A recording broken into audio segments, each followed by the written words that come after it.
Fi dunya hasanah, karena dia mendapat kehormatan, dimuliakan, didulukan ke depan, setinggi seranting, maju selangkah dari kita. Dan di akhirat dia mendapatkan balasan pahala. Nanti orang yang menyia-nyiakan ini akan dituntut juga di hadapan Allah.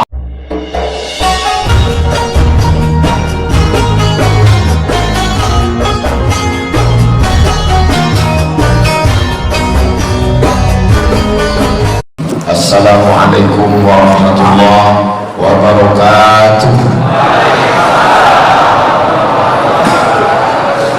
Kullu amrin ribanin, semua amal yang baik, walam yubda' bihamdillah, kalau tidak diawali dengan ucapan alhamdulillah, fahuwa aqta', maka amal itu putus, tak bisa dibawa sebagai bekal menghadap Allah. Duduknya kita di masjid ini bernilai iktikaf, maka kalau tidak diawali dengan alhamdulillah, putuslah dia, tidak bisa dibawa sebagai bekal menghadap Allah. Maka saya pun mengawali tausiah saya ini dengan ungkapan alhamdulillahirabbil alamin. Majlis kalau tidak ada selawat di dalamnya, maka majlis itu disebut majlis antanajifah, majlis bangkai, majlis busuk dan berbau. Kita tak ingin orang-orang yang sudah mandi pakai minyak wangi disebut majlis bangkai. Maka kita pun berselawat, Allahumma salli ala sayyidina Muhammad wa ala ali Muhammad. Laisa minna, tidak diakui sebagai umat kami, kata Nabi SAW, man lam yarham saghirana, orang yang tidak sayang kepada yang muda, walam ya'rif syarafa kabirina, tidak hormat kepada yang tua, tidak menyayangi anak-anak muda, maka dia bukan umat Muhammad sallallahu alaihi wasallam.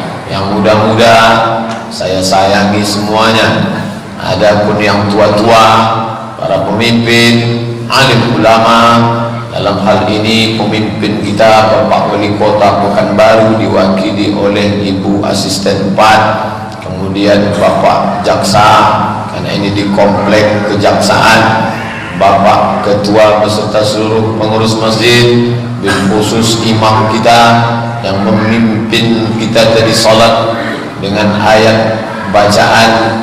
Mudah-mudahan solat kita diterima Allah Subhanahu wa ta'ala. Amin ya rabbal alamin. Saya baru sekali inilah ceramah di komplek kejaksaan, jadi rasanya macam orang sedang duduk di pengadilan. Yaksa itu diambil dari bahasa Sanskerta, aslinya Adyaksa. Jadi ada dulu menteri namanya Adyaksa Daul, nah, itu dari Adyaksa, itulah asal kata jaksa, karena payah menyebutnya Adyaksa, Adyaksa, jaksa. Artinya apa? Pegawai pemerintah yang mengucapkan tuduhan terhadap orang yang terdakwa melakukan kesalahan. Nah, itu arti jaksa itu. Dari mana Ustaz dapat itu? Google.com. Jadi duduklah si terdakwa tadi, yang menuntut dia itu siapa? Jaksa. Tak boleh nuduh tanpa bukti, harus ada bukti. Ditembakkanlah bukti itu ke dinding pakai infocus. Coba lihat, perhatikan baik-baik. Bukankah itu gambar Anda di lobi hotel Ritz-Carlton? Ditengoknya baik-baik, nampaknya mirip seperti saya, tapi banyak orang macam saya.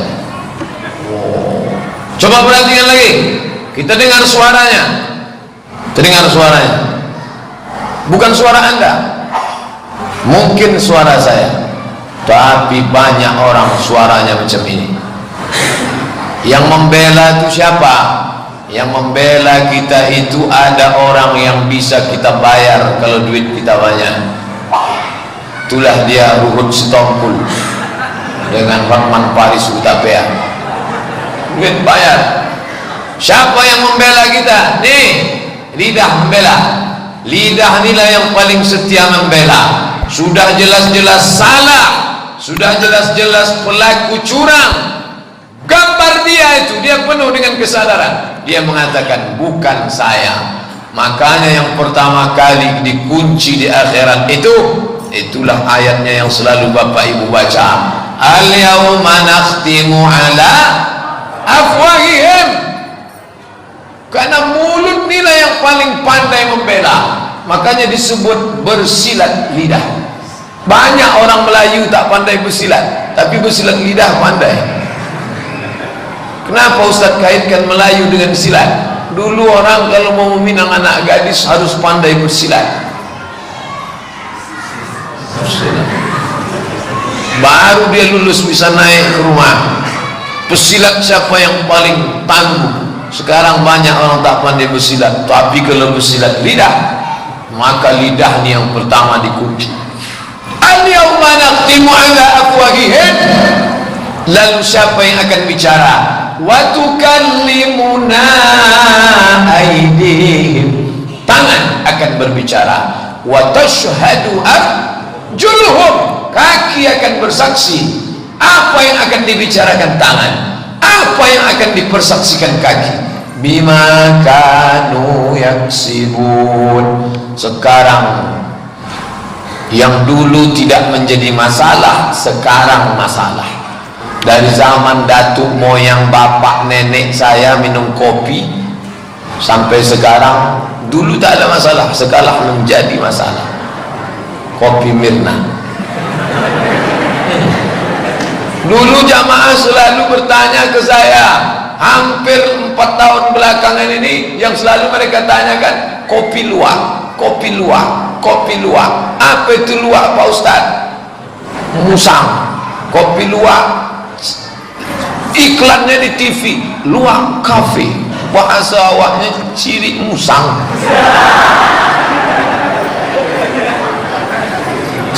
Bapak Ibu yang dimuliakan Allah Subhanahu wa taala, ketika dibawa ke pengadilan, maka ini menjadi masalah. Yang dituduhkan itu apa? Semua yang melanggar hukum yang ditetapkan oleh manusia. Tapi ada nanti yang dilanggar orang itu adalah hukum-hukum Allah Subhanahu wa taala. Berapa hukum Allah itu Pak Ustaz? Hitung sendirilah. Ini Quran, cantik Quran. Infak sedekah untuk anak yatim desa terpencil. Kok bisa kemari? Seharga 1 buah 30.000 menyumbang. Jadi ini motivasi kita. Maka harta-harta itu sumbangkanlah. Itulah yang nanti menolong di hadapan Allah Subhanahu wa taala. Ketika lidah tak bisa menolong, ketika pengacara tak bisa datang, yang menolong di antaranya itu adalah sedekah. Tapi dengan syarat, illal ladzina amanu wa amilus salihati. Kalau tak ada iman, tak ada amal soleh, siapapun tak bisa menolong. Yauma la yanfa'u malun, harta tak bisa menolong, wala banun, anak tak bisa menolong. Kenapa dalam Quran itu disebut harta, anak? Karena yang paling banyak ditanya orang, kalau tak harta, anak. Pak Ustaz, ya, dulu sekolah di mana? Di Mesir. Setelah itu di Maroko. Anaknya berapa? Itu pertanyaan. Belum pernah jamaah nanya istrinya berapa. Ditanya itu anak. Makanya anak, tapi anak tak bisa menolong. Mal, bahasa Arabnya mal, bahasa kitanya harta. Mal diambil dari kata mala yamilu, artinya mereng. Kenapa harta itu disebut mereng? Karena hati kita mereng, condong kepada harta. Ini Quran, ini harta. Hati miring kepada harta.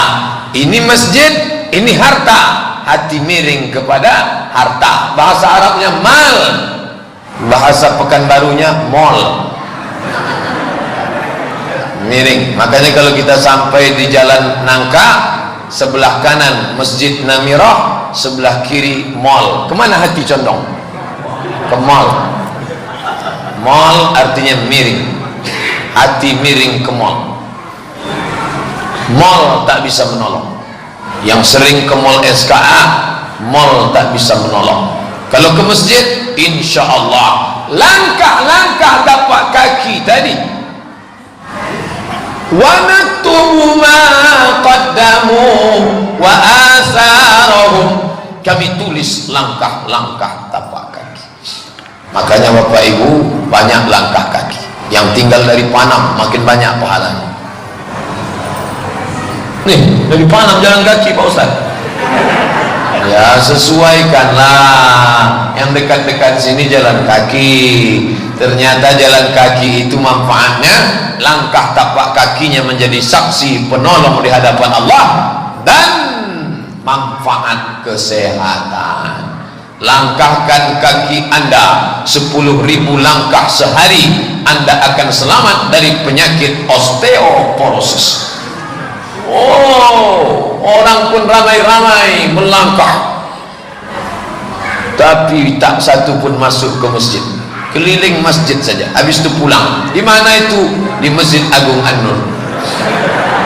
Langkah sana, langkah sini, langkah sana, langkah sini.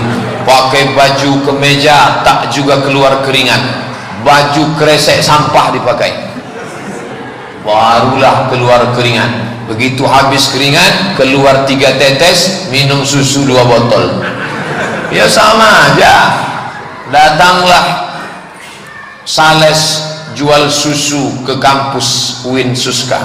Ditengoknya saya dari atas ke bawah. Berat bapak tak normal, kata dia. Mau bapak saya buat normal. Nih pak, minum nih susu. Bapak minum, insya Allah bapak akan gemuk. Saya tanya dia, ibu pernah nengok orang lari-lari di keliling Masjid Agung? Ya. Ngapain mereka lari-lari itu sore-sore pakai baju kresek plastik? Mereka mau kurus. Saya belum lari udah kurus. Yang penting itu sehat. Bapak Ibu yang dimuliakan Allah SWT, kalau rumahnya dekat, langkahkan kaki. Kalau jauh, ya sesuai naik kendaraan. Apa ada pahalanya Pak Ustaz? Faman ya'mal misqala dzarratin khairan yarah. Sebesar biji sawi pun ada pahalanya. Kalau sebesar biji sawi ada pahalanya, apalagi setetes 2 tetes bensin, apalagi minyaknya pertalite, tentu pahalanya makin besar. Yang naik sepeda banyak juga pahalanya. Kakinya berapa kali? Saya bingung nih Pak Ustaz, mau naik sepeda, naik mobil, apa naik angkot? Terus semua tak saya amalkan, saking bingungnya. Pilihlah salah satu. Ini akan diminta dan membela kita di hadapan Allah Subhanahu wa ta'ala. Mudah-mudahan langkah tapak kaki ibu malam ini menjadi penolong ketika kita dituntut di hadapan jaksa Allah Subhanahu wa ta'ala. Amin ya rabbal alamin. Pak Ustaz, kenapa dia didudukkan di kursi terdakwa? Karena dia pecandu narkoba. Dulu zaman datuk-datuk kita, lem itu untuk menempel kertas. Sekarang dah, lem begitu dibuka dihisap banyak-banyak, fly, terbang. Datang polisi menangkap anak yang ngelem, ditempeleng sama polisi. Lepas, jangan ngelem lagi. Apa kata dia? Saya tidak takut sama Pak Polisi, saya hanya takut kepada Allah Subhanahu wa ta'ala. Mabuk dia. Ini Ustadz ini cerita ngawur. Ini kisah nyata, true story. Hadisnya sahih, diriwayatkan oleh Kepala Desa Tualang, Kabupaten Siak. Kapan Ustadz dengar? Tadi malam. Tadi malam saya ceramah di Siak. kata sambutan dari Pak Kades, kampung ini sudah ngeri Pak Ustaz. Anak muda ditangkap polisi gara-gara ngelem, ditempeleng. Ketika ditempeleng dia nantang, saya tak takut sama bapak. Kamu takut sama siapa? Sama Allah Subhanahu wa ta'ala. Cakap tu sudah putus, urat-urat kepala tu sudah putus. Ini akan dituntut di hadapan Allah. Tapi jangan lupa, dia bersalah, tapi dia ngelem itu kenapa? Ada kronologis di belakang. Kenapa kamu sampai ngelem? Dari mana dapat duit? Ibu saya sibuk wanita karir, bapak saya namanya Pak Toib. Mohon maaf kalau ada Pak Toib, tak pernah pulang-pulang. Makanya saya kalau sering ceramah keliling, malam ini di Duri, nyambung ke Dumai, besoknya ke Siak, 2 hari baru pulang. Itu sampai di rumah saya tak dipanggil Ustadz Somad, Ustadz Toib, lama tak pulang. Artinya apa? Anak muda salah, tapi dia tidak seluruhnya salah. Ada orang lain berperan bersalah. Hari Sabtu malam Ahad jam 10 saya selesai ceramah di Habibur Rahman Dumai, depan Ramayana, depan Bukit Gelanggang. Salaman, makan, minum, pulang. Begitu pulang sampai di jembatan Leton jam 3 malam. Anak muda, anak lajang berpasang-pasangan, berpangku-pangku di atas jembatan Leton. Tak mungkin saya keluar mobil lalu ceramah, usikum wa nafsi bitaqwallah. Mana mungkin? Tak mungkin itu. Maka yang punya kekuasaan akan dituntut di hadapan Allah. Kenapa tak kau kirim Satpol PP dulu ke sana? Kenapa? Kenapa pedagang kaki lima bisa kau tangkap? Ini kenapa tidak? Dituntut di hadapan Allah SWT. Ustadz berani ngomong begitu karena Pak Wali tak datang. Mentang-mentang Bu asisten fans Ustadz. Bukan begitu. Sama Pak Wali pun saya sampaikan itu. Di acara tablik akbar di beberapa tempat saya sampaikan, ini tanggung jawab kita. Kalau tidak nanti kita dituntut oleh adiaksa. Jaksa penuntut umum akan menuntut kita di hadapan Allah. Kenapa tidak kau pakai dulu? Ustaz, kenapa tak kau sampaikan? Balighu anni, sampaikanlah walau ayatan, walaupun 1 ayat. Orang tua ikut bertanggung jawab. Anak muda jahat, anak muda kriminal. Ingat, kejahatan itu terjadi bukan hanya keadaan niat dari pelakunya, tapi juga karena ada kesempatan. Waspadalah, waspadalah. Artinya apa? Kita ini nanti akan diminta pertanggungjawaban di hadapan Allah Subhanahu wa ta'ala. Apa saja tak akan ada yang lolos. Wa inna alaikum lahafizin kiraman katibin. Semua akan dituntut di hadapan Allah. Penuntutnya lengkap, transkripnya, catatannya ada, akan diminta pertanggungjawaban di hadapan Allah Subhanahu wa ta'ala.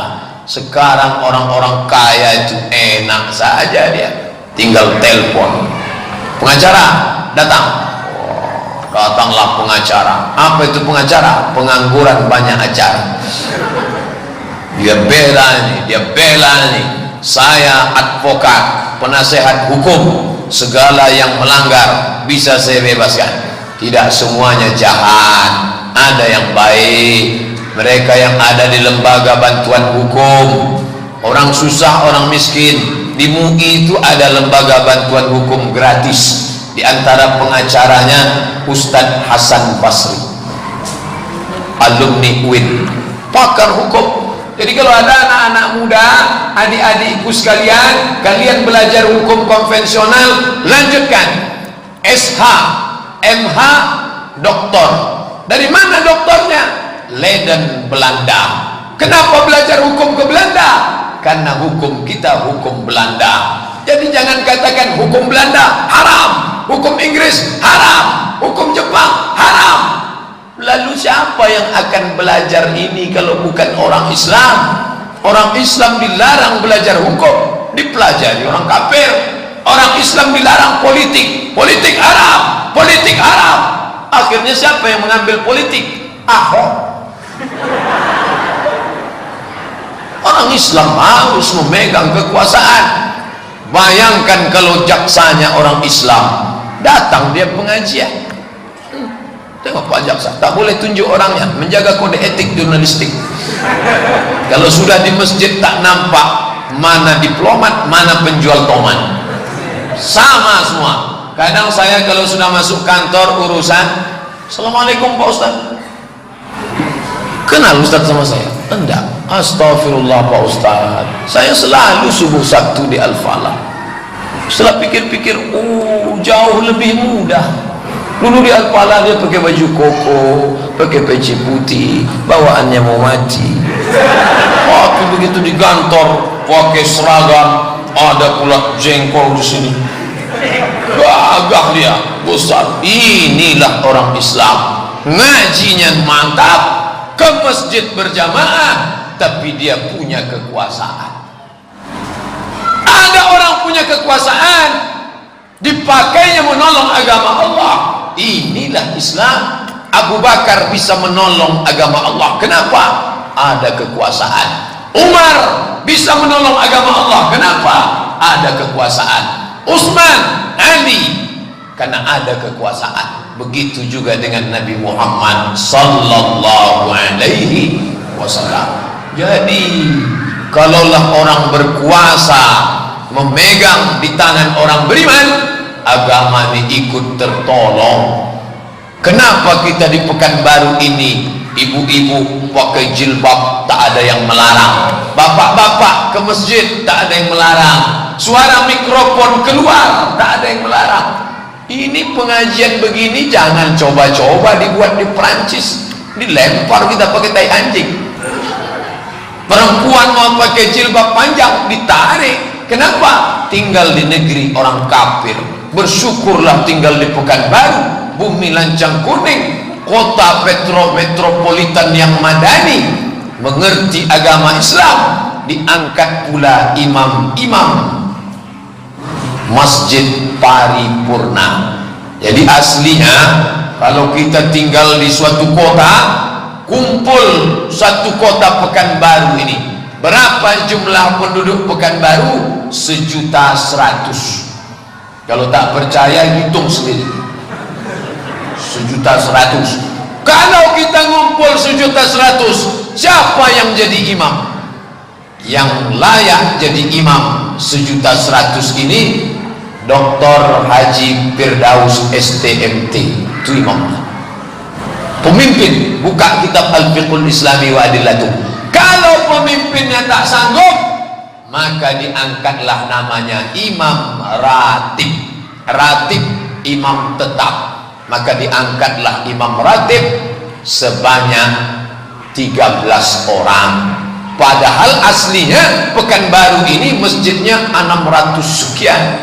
Mestinya idealnya diangkat imam itu 600-an sekian, tapi kita belum sanggup, APBD kita tak cukup, maka diangkatlah imam-imam di kecamatan saja.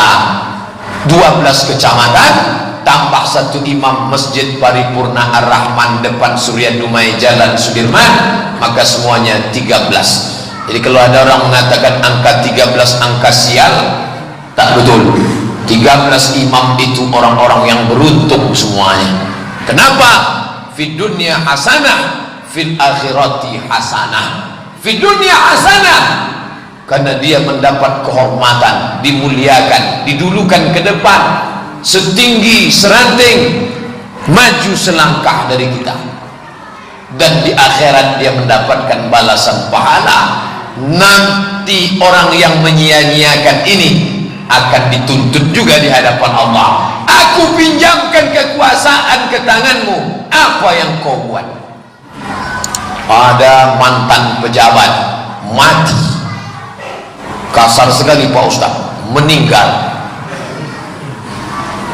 Memangnya orang itu selamanya bekerja? Dah, dulu berkuasa, habis itu pensiun, habis itu sakit, habis itu mati, meninggal dunia. Jadi datanglah jamaah menjumpai saya. Pak Ustaz, ya, saya tadi habis takziah. Di mana? Ada mantan pejabat besar meninggal dunia. Oh, pejabat meninggal juga? Iya Pak Ustaz.